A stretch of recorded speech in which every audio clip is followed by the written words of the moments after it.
Egy kicsi részarvas nagyon unta már magát.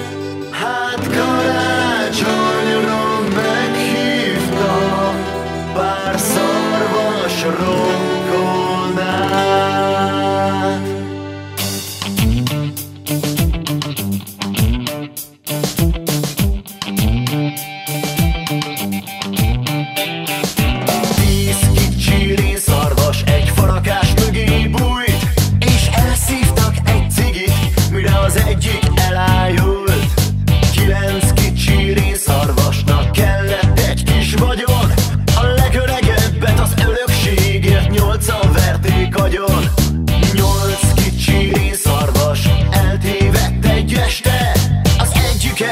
Debrecenbe, a többi pedig Pestre.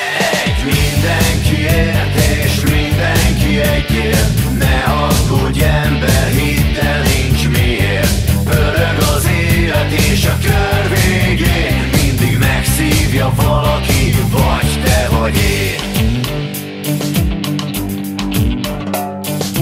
Híd kicsi részarvas szeretőkhöz járt, de egy felszarvazott férj a végén bosszút állt.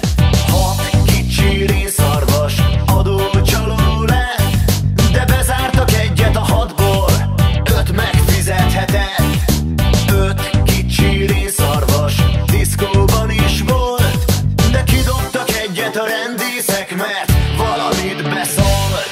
Egy mindenkiért és mindenki egyért. Ne aggódj ember, hidd el, nincs miért.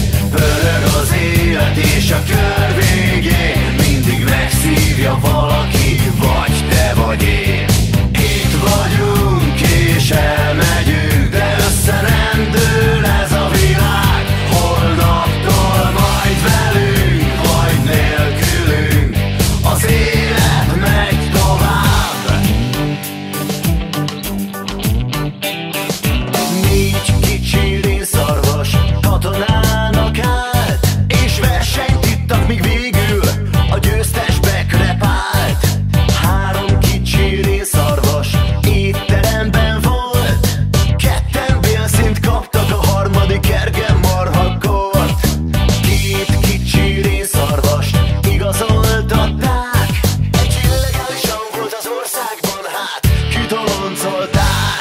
Egy mindenkiért és mindenki egyért. Ne aggódj ember, hidd el, nincs miért. Pörög az élet és a kör végén mindig megszívja valaki, vagy te vagy én. Itt vagyunk és elmegyünk, de össze nem dől ez a világ. Holnaptól majd velünk, vagy nélkülünk, az élet megy tovább. Egy mindenkiért és mindenki egyért. Ne aggódj ember, hidd el, nincs miért. Kemény a játék, de a végén kezet fogunk majd még te meg én. Itt vagyunk és elmegyünk, de össze nem dőlhet a világ. Holnaptól majd velünk, vagy nélkülünk, az élet megy tovább. Holnap után újra mind együtt leszünk, az élet megy tovább.